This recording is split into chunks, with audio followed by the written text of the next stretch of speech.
ఏమో, అమ్మంటే అంతేనేమో. ఆ చేతికి గోరింట పూస్తే గోళ్లకు రంగులద్ది వేళ్లతో సరసమాడే భార్య నుండి పాపకి గుచ్చుకుందని గాజులన్నా వెయ్యని బోసి చేతులాడదెప్పుడైందో. పడుచుకళ్ల చూపులు పొడిచేస్తుంటే సిగ్గుతో సర్దుకుని మురిసిపోయే కుర్రది పరాయి మగవాళ్ల మధ్య పట్టించుకోకుండా కొంగుని కప్పి ఆకలి తీర్చే తల్లెప్పుడైందో. సరదాలు సరిపోక మొగుణ్ణి గిల్లిపెట్టే వనిత సరిగా నిద్ర కూడా లేని ఒంటరి యోధురాలెప్పుడైందో. ఏమో, అమ్మంటే అంతేనేమో. ఉన్న రుచులన్నీ ఊరించి చంపిన బిడ్డ కోసం అడ్డంగా తలూపిన త్యాగం ఎప్పుడు పుట్టింది? తన పేగు అంచున వేలాడిన ప్రాణం కోసం తొలి ఏడుపు విన్న క్షణమే ఆడది చనిపోయి అమ్మెలా పుట్టింది.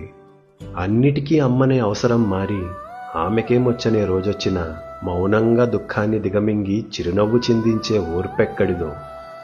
కన్నీళ్లతో పాటు కర్తవ్యాన్నిచ్చి కళ్ళొత్తుకుని బిడ్డని సాగనంపిన మనవలిని ముద్దాడి అమ్మకే అమ్మయ్యి అండగా ఉండేటి బలమెక్కడిదో.